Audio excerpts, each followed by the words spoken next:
Assalamu alaikum. Waxaan ahay macallinta oo fasalka iyo iskuulka ka shaqeysa Habastock.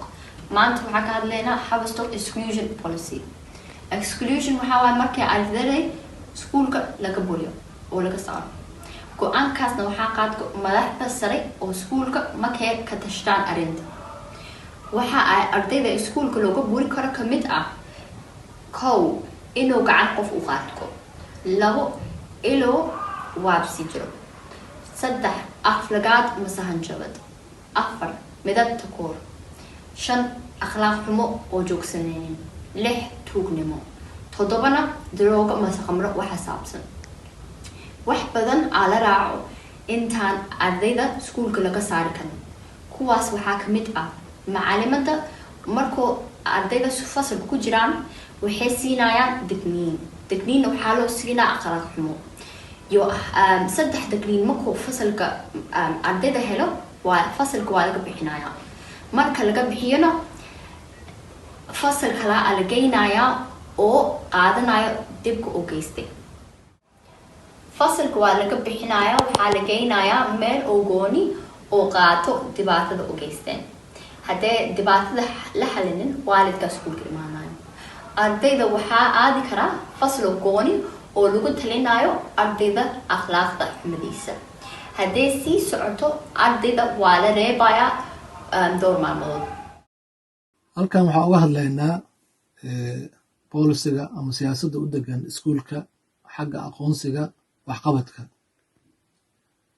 waxaa ugu horeysa ardayga markuu la yimaado wax fiican, natiijo fiican uu la yimaado ama edab wacan, iskuulka wuxuu diraa fariin u diraa waalidkiisa uu ku sheegahayo maalinkaa wiilkaada aada u fiicnaa. waxaa kaloo ka mid ah in ardayda marka ay keenaan natiijooyin fiican oo badan in la siiyo koob wax loo yaqaano oo fasalkaas uu helo koob. waxaa kaloo ka mid ah macallimiinta maadooyinka u dhiga ardayda inay iyaga laftigooda ay siin karaan shahaadooyin iyo abaalmarin ay ku cabirayaan maadadaas ninkii ugu sarreeya inuu ahaa. waxaa kaloo jirta ardayda in horjoogaha fasalka ama afyeerka uu bixiyo shahaadooyin iyo bilado laguna aqoonsado mararka ay howlka iskugu yimaadaan ardada oo dhan. fasalkii ugu tira bata natiijooyinka waxaa laga sheegaa howlka weyn oo ardada iskugu yimaadaan. waxaan kaloo u gelaynaa iskuulka wuxuu leeyahay hab uu ku cabiro taargetka ama yool uu ku cabiro ardada u dhexeysa fasalka 7aad ilaa 11aad. ardada markay iskuullada yimaadaan waxaa la qiimeeyaa oo la diiwaan geliyaa waxay kala yimaadeen fasalada 6aad.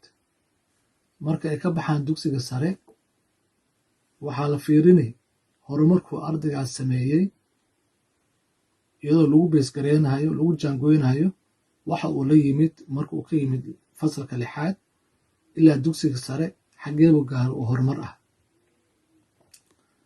waxay kaloo dowladdu samaysaa waxaa la sameeyaa loo barbardhigaa ardada la midka ah macnaha iskuulkaas ardada dhigata oo natiijo isku si ah uga soo baxay iskoolada.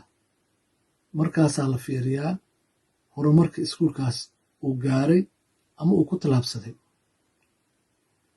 dugsiyada sare waxaa kaloo jira dugsi walba wuxuu samaystaa waxa la yidhahdaa value added macnaha jaangooyin iyaga u gaar ah oo ay ku cabiraan horumarka ardada ay gaareen iyagoo markaas dhahaya ardaygaas ama ka goor 2 ama ku dar 2 yuu sameeyey. marka waxaa kaloo jirta maadooyinka oo la yidhahda GCSE-ga oo dugsiyada sare shahaadada oo macnaha oo thanawiga ah ama biitaga waxa weeye natiijadooda waxaa loo qoraa eber ilaa 9 macnaha 4 wixii ka bilaawdo ah macnaha inuu ardaygaas najaxay uu ka gudbay. waa mahadsantihiin dhegeysi wacan.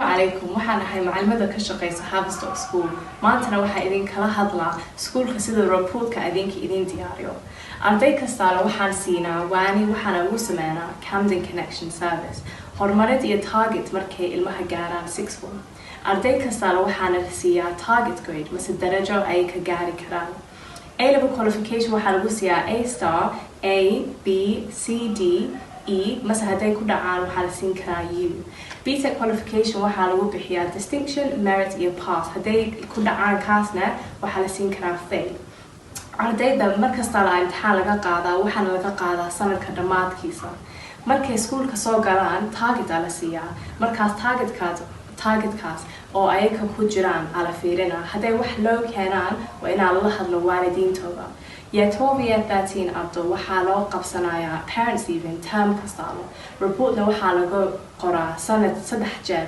sanadkii year 13 markay dhameeyaan ardayda waxaa u sheegaynaa jaamacadda kala duwan ee ka aadi karaan ardayda waxaa la tusin karaa jaamacadda lecture iyo practice-na waa la siin karaa hadday apprenticeship hadday rabaanna waa la waanin karaa Year 12 kana waxaa loo diyaarin karaa waxay rabaan inay jaamacadda ku sameeyaan samarka markay gaaraan Year 12 dhammaadkiisa statementna waa inay qoraan oo ayaka jaamacadda ay rabaan inaa la siiyo waan lagu caawinaa Year 13 markay gaaraan moqaa laga qaadaa waxaana loo diyaarinaa imtixaanka oo ugu muhiimsanaad markay gaarayaan sanadkaas dhammaadkiisa.